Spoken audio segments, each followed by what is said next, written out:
কালকে 2 রাকাত নামাজ পড়বেন, আগামীকাল 2 রাকাত আলাদা। নামাজটার নাম তওবার নামাজ। বলেন কি নামাজ? 2 রাকাত নামাজ পড়বেন আগামীকাল, ইনশাআল্লাহ আমিও পড়ব, আপনারাও। এশাবাদ দিয়া রাত্রে 2 রাকাত নামাজ তওবার। নিয়ম কি? নামাজ অন্য সিস্টেমেই পড়বেন, শুধু সেজদার সময় নিয়মটা আলাদা।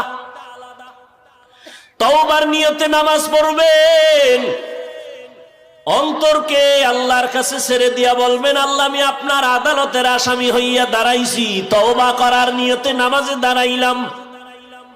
2 রাকাত নামাজে কয়টা সেজদা হবে? 4টা সেজদা হবে।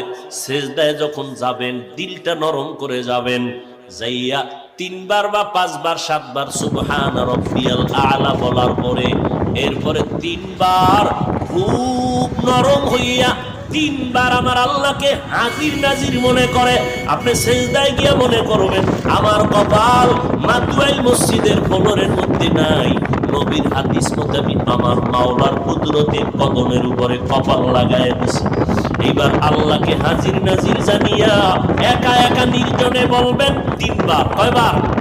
তাসবিহ পড়ার পরে ইয়া রাব্বি গফিরলি, ইয়া রাব্বি গফিরলি, ইয়া রাব্বি গফিরলি, ও রব আমাকে মাফ করে দাও। খুব নরম হইয়া চোখে পানি আনার বাহানা করে আল্লাহর কাছে বলবেন সিজদায় বসিয়া, ইয়া রাব্বি গফিরলি, ইয়া রাব্বি গফিরলি, ইয়া রাব্বি গফিরলি। কয়বার? 3 বার। প্রত্যেক সেজদায় শেষে 3 বার করিয়া এভাবে 2 রাকাত নামাজ পড়বেন। নামাজের পরে নির্জনে হাত উঁচু করিয়া ইস্তেগফার দুরূদ শরীফ পড়ে আল্লাহর কাছে এবার হাত উঁচু করে কাঁদবেন, আল্লাহ আমার জীবনের গুনাহ মাফ করে দাও। নবী কি বলছেন জানেন?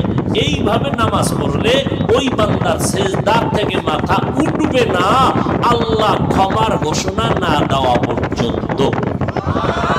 তার মানে আপনি এই দোয়া পড়ে উঠবেন, এর আগেই আপনার জিন্দেগীর গুনাহ আল্লাহ মাফ করে দেবেন।